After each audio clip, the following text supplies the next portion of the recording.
Good morning, this is Juan Echeverri, and today I'm going to be exposing to you our project proposals for improvements in a maintenance program in a food manufacturing company.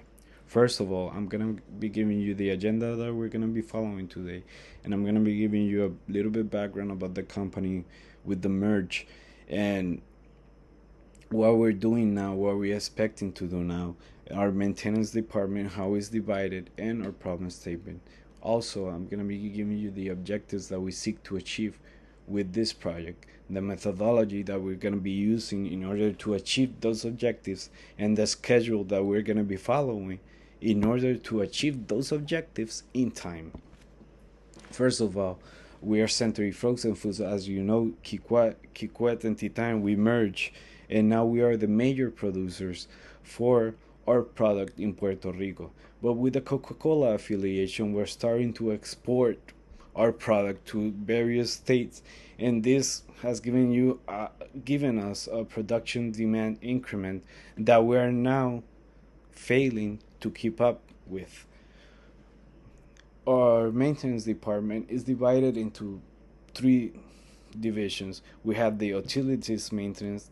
This deals with all the utilities, the water, the light, all the utilities we use to manufacture a product. The equipment maintenance, this deals with all the equipments we use to manufacture our products, and the facilities maintenance deals with our facility maintenance in Canoanas. We have the department procedures, and we basically use two.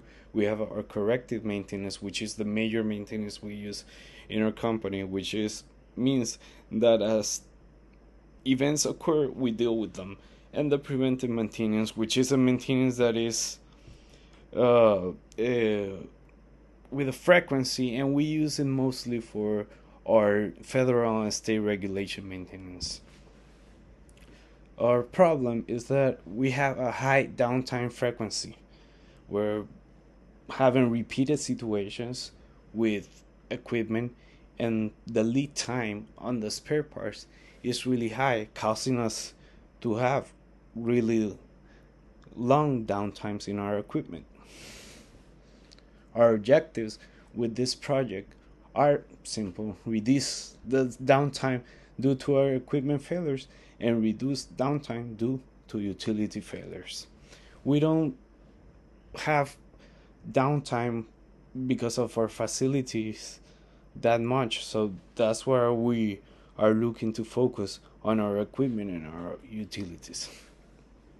The methodology we're going to be using is the DMAIC, which basically we're going to doing we're going to be defining the project, we're going to be defining and assigning the resource we're going to have in the project. Then we're going to be measuring and gathering all the data we need to go to our next step, which is going to be analyze that data. And we're going to be analyzing that data to figure out what are the improvements that we need to make in order to reduce that downtime.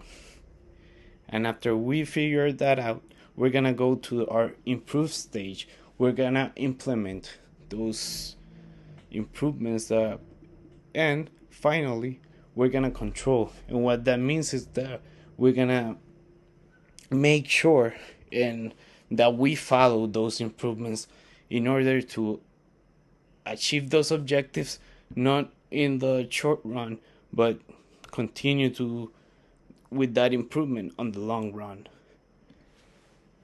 And finally, the schedule that we're gonna be following in the we're gonna first week we're gonna be defining our team. We're gonna be assigning the resources for the weeks 2 and 6. We're gonna be measuring and and gathering all the data that we have from previous maintenance and that we're gonna have during that month of run. We're gonna be analyzing that data from week 7 to 8 and making improvements from week 9 to 13. On the control stage, we're gonna expand it for or from the 14 to the 20 week, in order that we can make sure that we are following the steps correctly in our improvements, and that the project has achieved those objectives of reducing downtime. But we want to control in order to continue to have that low downtime. We decided that for the project we're going to be taking 20 weeks, and this is how it's going to be divided the time. Well, if you guys have any questions, just let me know. Thank you.